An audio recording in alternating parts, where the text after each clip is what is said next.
Hello to everyone listening to this podcast. I still really don't know how I should call this because I kind of went and started recording on a whim. So, if anyone out there have any name suggestions, let me know. Since today is going to be the first episode, I'm going to introduce myself to the people who might not know who I am. Hello, my name is Fam599. You can call me Fam, but you might know me as Junior from my previous username. And I have been in the community for about 8 years now. As for my credentials, I am currently the commander of Jatkosota. I'm also a builder for the community and also make advertisements slash propaganda animations for Jatkosota under the name Yatkomedia. I will be mainly talking about the Girls in Panzer Rulebox community from my perspective, and maybe I'll bring some people on in the future to actually talk to.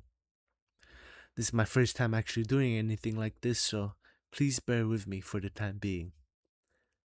And with the introductions out of the way, I'd like to go to today's topic, and that is my experience so far as the commander of Jatkosota.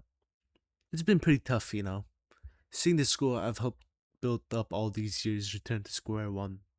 Despite this, I like to think that I've been pretty successful in rebuilding at least some of it.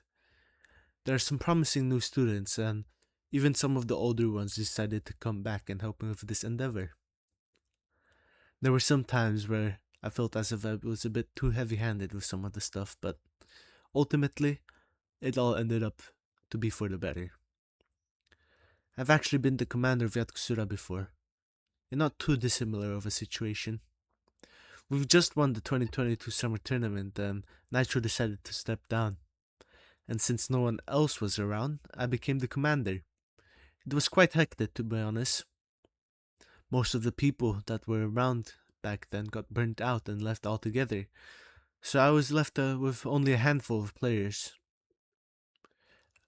I tried to revive the school, but eventually I got burnt out myself and decided to put all of my efforts to just keeping the school afloat. Eventually I gave up and managed to get Shrek to become the commander, but that is a story for a different time. I've learned from my mistakes though, and this time I won't give up on my school. I know today's podcast was quite short, but it was just mainly to introduce myself and the concept for everyone to gauge the general interest. It probably won't be a weekly thing, but I look forward to seeing you guys' critiques, suggestions, and whatnot soon. See ya!